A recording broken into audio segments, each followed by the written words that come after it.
It wasn't in my agenda to come to the UK because I was a nationalist that time. I come from the Philippines. I was in the convent for 8 years. And while I was in the convent, you know, I learned about this Christian democratic group who goes to the people, the fishermen, the farmers who are victims of land grabbers. During that time, it was President Ferdinand Marcos who was in charge of the whole republic. He was very good during his first term, but after that, he became a proper dictator. And on the 23rd of September 1972, he declared martial law. It meant all his oppositions and the media was also overtaken by the government. No news will go out unless it's approved by Marcos. We were making the poor people aware of what he was doing. One day my uncle, who was in the army, came home and said to me, "You better get out of the country because your organization is blacklisted and your name is in it." We went straight to my cousin who has a travel agency. She said, "Well, my opening is in Italy and in London." But I said, "I can't speak Italian." So I chose London. There were lots of soldiers in the airport. I was actually terrified to go in the departure lounge because I thought they would catch me there. I didn't realize that they were calling my name over the tannoy. The people who stamped my passport and saying, "Just go on, you're gonna miss the plane." When the plane took off, it was like a big stone off my shoulder, a heavy burden of me, because I thought, oh, you know, yeah, he didn't catch me.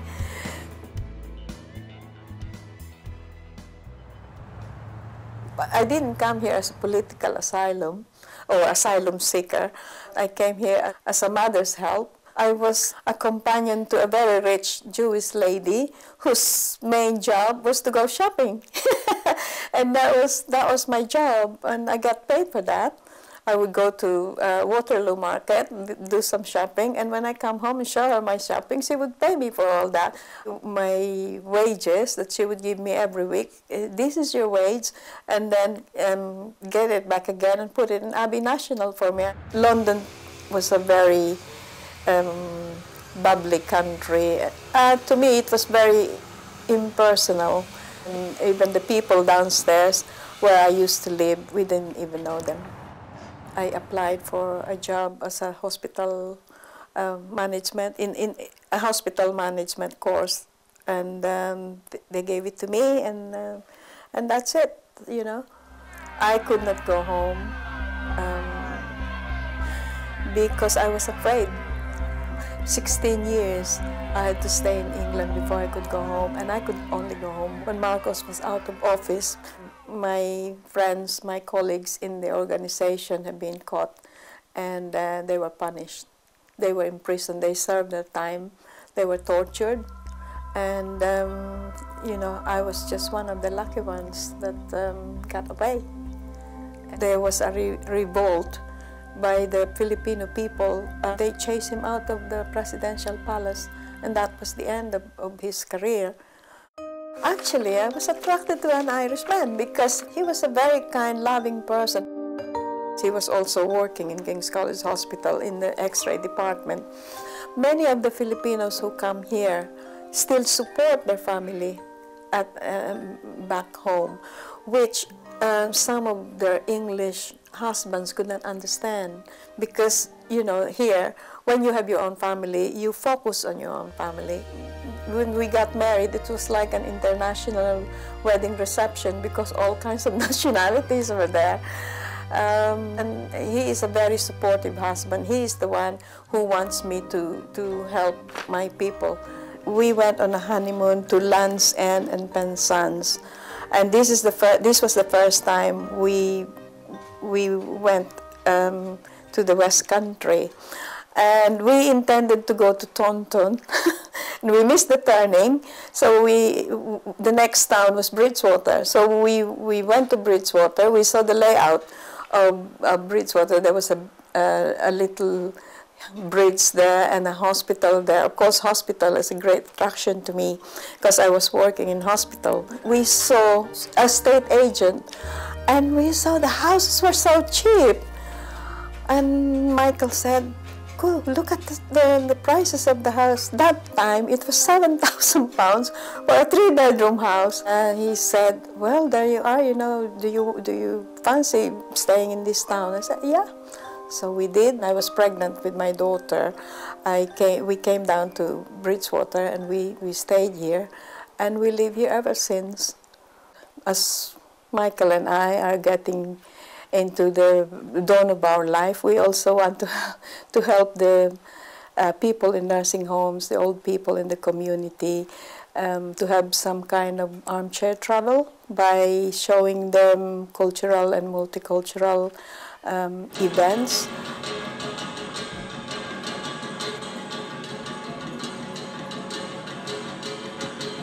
And originally, we want to help the Filipinos here who find it difficult to settle down because of isolation. They come to a foreign country. We have a Filipino-based organization called ALPHA, which means Akbayan, League of Filipinos, Friends and Families.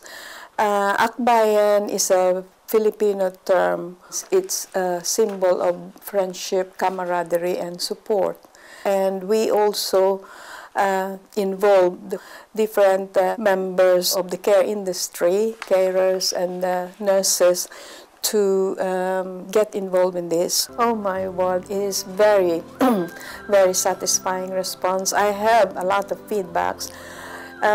Residents who can hardly write letters and say thank you ever so much for a lovely day, lovely afternoon, and some of them just say more, and some of them say excellent or perfect, you know. I give you Naomi again with the tambourine dance.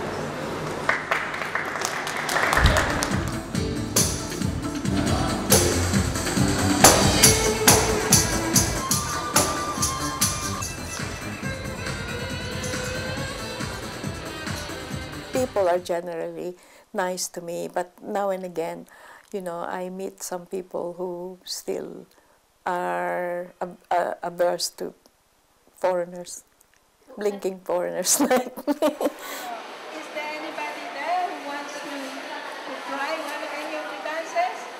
Recently, I met a group of boys in the town. I was shopping, laden with my shopping bags, and a group of them was coming towards me and say, "Chinese, ding dong, ching chong." And I said, "Get it right," because I'm not Chinese. I'm come from the Philippines, and therefore I'm Filipino. It's not my fault they don't know the difference. You know, when you have all these trials and all these problems, sometimes other problems in future become easy because you have gone through more difficult experiences. I believe that, you know, I wasn't meant to be here, but I am here because of circumstances.